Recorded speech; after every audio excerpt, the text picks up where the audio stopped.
Hey guys, welcome back to my channel. This is me Priya Singh और आज हम लोग करने वाले हैं क्लास 11th हॉर्नबिल का chapter 1 the portrait of a lady. इस चैप्टर के नरेटर का नाम है खुशवंत सिंह, जो अपनी ग्रैंडमदर के बारे में पूरे इस चैप्टर में बता रहे हैं। इस चैप्टर का नाम the portrait of a lady इसलिए है क्योंकि वो यहाँ पर पोर्ट्रेट का मतलब होता है किसी तरीके का चित्र या कोई फ़ोटो। तो इसमें वो अपनी ग्रैंडमदर का कैरेक्टर स्केच बता रहे हैं, इसलिए इस चैप्टर का नाम उन्होंने the portrait of a lady रखा है। इस चैप्टर में वो अपनी ग्रैंडमदर के बारे में बताएंगे, उनकी ग्रैंडमदर कैसी दिखती थी और उनका बिहेवियर कैसा था। वो पूरा इस चैप्टर में वो अपनी ग्रैंडमदर के बारे में बताने वाले हैं। तो चलिए अब हम लोग इस चैप्टर को स्टार्ट करते हैं। इस चैप्टर में नरेटर अपनी ग्रैंडमदर के बारे में बता रहे हैं कि उनके फेस पे बहुत सारी झुर्रियाँ आ गई थी। इट मीन्स उनका फेस जो था वो रिंकल्ड फेस था। उनके बाल जो थे वो सिल्वरी वाइट हो चुके थे, तो सिल्वर वाइट हेयर्स थे उनके। वो बहुत बूढ़ी भी हो चुकी थी, तो वो ओल्ड भी थी और वो थोड़ी सी स्लाइटली बेंड थी, यानी कि थोड़ी सी झुकी हुई थी, झुक कर चलती थी क्योंकि वो अब बूढ़ी हो चुकी थी। तो इसलिए वो अपना एक हाथ अपने कमर पे रखती थी ताकि उन्हें सहारा मिले तो वो अच्छे से चल सके। और उनकी हाइट कुछ ज़्यादा लंबी नहीं थी, वो शॉर्ट वुमन थी और गॉड से बहुत ही ज़्यादा जुड़ी हुई थी। इसका मतलब वो बहुत ज़्यादा प्रेयर्स पे बिलीव करती थी। उनके हाथ में हमेशा एक रोज़री रहता था। वो थोड़ी सी मोटी भी थी और प्योर सोल थी। इस स्टोरी में नरेटर ये बताते हैं कि जब वो छोटे बच्चे थे तो उन्होंने अपनी ग्रैंडमदर को देखा था। वो बहुत ही ज़्यादा सीरियस ओल्ड लेडी थी और उन्हें अपनी ग्रैंडमदर को देखकर ऐसा बिलीव नहीं होता था कि वो एक समय पे बहुत ही ज़्यादा यंग और ब्यूटीफुल लेडी भी होंगी, क्योंकि वहाँ के लोग कहते थे कि वो बहुत ज़्यादा सुंदर और ब्यूटीफुल थी जब वो यंग थी। तो बट नरेटर को इस पे थोड़ा सा डाउट होता है, I mean उन्हें बिलीव नहीं होता है ऐसा। नरेटर ये भी कहते हैं कि जब वो बच्चे थे तब से वो अपनी ग्रैंडमदर के साथ रह रहे हैं, क्योंकि उनके पेरेंट्स जो थे वो सिटी में रहते थे, इसलिए वो अपनी ग्रैंडमदर के साथ विलेज में रहते थे। नरेटर ने अपनी ग्रैंडमदर को ये कहा है कि वो भले ही उतनी ब्यूटीफुल नहीं दिखती थी, लेकिन वो दिल की बहुत ही ज़्यादा अच्छी थी। इसलिए उन्होंने अपनी ग्रैंडमदर की ब्यूटी को विंटर इन लैंडस्केप से एक्सप्लेन किया। विंटर इन लैंडस्केप मतलब जैसे कि विंटर समय में माउंटेन्स पे वाइट वाइट स्नोफॉल्स आ जाती हैं, इस वजह से वो माउंटेन्स बहुत ज़्यादा ब्यूटीफुल दिखने लगते हैं स्नोफॉल्स की वजह से। उसी तरीके से उन्होंने अपनी ग्रैंडमदर को इसमें एक्सप्लेन किया है। उसके बाद उन्होंने बताया है अपनी ग्रैंडमदर और अपनी रिलेशनशिप के बारे में, फ्रेंडली रिलेशनशिप के बारे में। जो उनकी ग्रैंडमदर थी वो सुबह सुबह नरेटर को यानी खुशवंत सिंह को जगा करके उन्हें ड्रेस्ड अप करके अच्छे से, उसके बाद चपातीज़ में जो रात की चपातीज़ रहती हैं उसमें घी लगा करके और शुगर लगा करके उनको टिफ़िन में दिया करती थी और ख़ुद भी लेकर जाया करती थी ताकि लंच टाइम में वो लोग वो खा सकें। उसके बाद वो उन्हें स्कूल छोड़ने जाया करती थी। स्कूल के बगल में ही एक टेंपल था, वो उस टेंपल में प्रेयर किया करती थी, स्कल्पचर्स पढ़ा करती थी यानी गीता पढ़ा करती थी, जब तक नरेटर की स्कूल ख़त्म ना हो जाए तब तक। और उसके बाद जब वो लोग वापस आया करते थे तो रास्ते में उन्हें डॉग्स भी मिलते थे, तो वो जो चपातीज़ लेकर जाया करती थी वो उस चपातीज़ को उन डॉग्स को खिला दिया करती थी। तो वो डॉग्स भी बहुत खुश हो जाते थे कि उन्हें कुछ खाने को मिल गया और उन्हें भी बहुत अच्छा लगता था उन डॉग्स को खिला कर भी।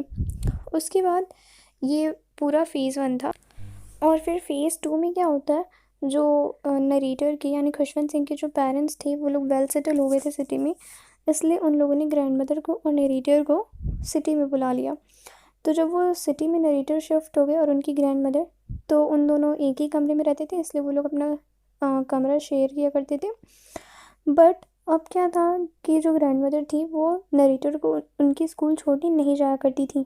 तो जब वो नरेटर स्कूल से वापस आया करते थे तो ग्रैंडमदर उनसे पूछा करती थी कि आज उन्हें स्कूल में क्या पढ़ाया गया, क्या था उनका सिलेबस।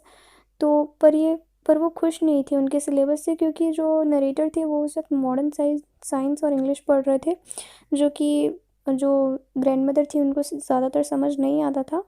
तो और उन्हें ये भी बहुत बुरा लगता था कि स्कूल में उन लोग को गॉड के बारे में या स्पिरिचुअलिटी के बारे में कुछ क्यों नहीं बताया जा रहा है, इसलिए वो अनहैप्पी थी।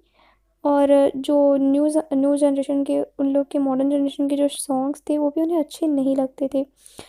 क्योंकि जो वो सॉन्ग्स थे वो बहुत ही ज़्यादा रॉकिंग सॉन्ग्स थे और उनको अच्छा नहीं लगता था, क्योंकि उस सॉन्ग्स को सुन कर के बिल्कुल भी प्लीजेंट और शांति वाली फीलिंग नहीं आती थी। इसलिए उनकी जो ग्रैंडमदर थी वो बहुत ही ज़्यादा सैड थी। तो उसके बाद क्या होता है, जब नरेटर का स्कूल लाइफ ख़त्म हो गई तो उन्हें यूनिवर्सिटी जाना पड़ा। तो जब वो यूनिवर्सिटी गए तो उनको एक अपना खुद का सेपरेट रूम मिल गया, इसलिए वो अपनी ज़्यादातर जो भी काम थे वो अपने सेपरेट रूम में किया करते थे। तो जो ग्रैंडमदर थी वो बहुत ही ज़्यादा लोनली फ़ील करती थी, बट फिर भी उन्होंने कभी उसे एक्सेप्ट कर लिया, कभी किसी को एक्सप्रेस नहीं किया। और इस वक्त वो क्या क्या करती थी, बर्ड्स को फीड किया करती थी।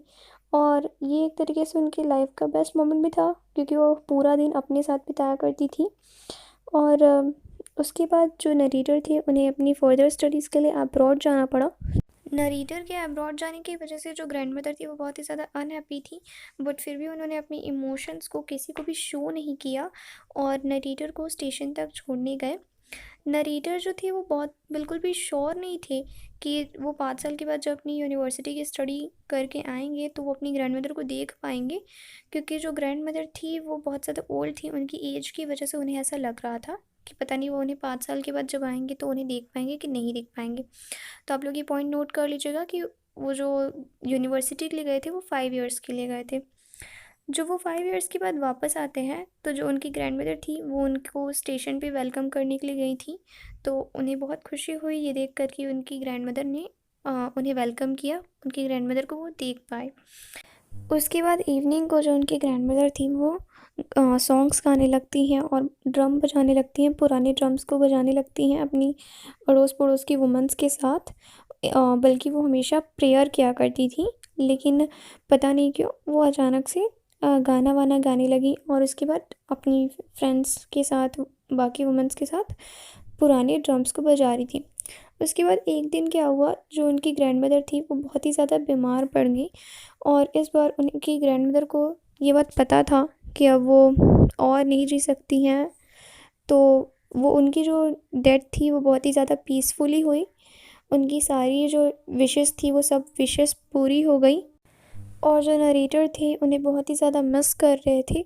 इवन जो स्पैरोज़ को वो फीड किया करती थी वो स्पैरोज़ भी उन्हें बहुत ज़्यादा मिस कर रही थी। वो जब उनकी ग्रैंडमदर की डेड बॉडी लेटी हुई थी तो वो सारी स्पैरोज़ वहाँ आकर के खड़ी हो गई थी। मतलब वो जो स्पैरोज़ थे वो भी अपना सॉरो, अपनी सैडनेस को एक्सप्रेस कर रहे थे। बस अब यही था हमारा चैप्टर। अब ये चैप्टर कंप्लीट हो गया है। अगर आप लोग को ये वीडियो अच्छी लगी हो, आप लोग के लिए हेल्पफुल हो, तो please do like, share and subscribe my channel and don't forget to comment. Thank you so much for watching.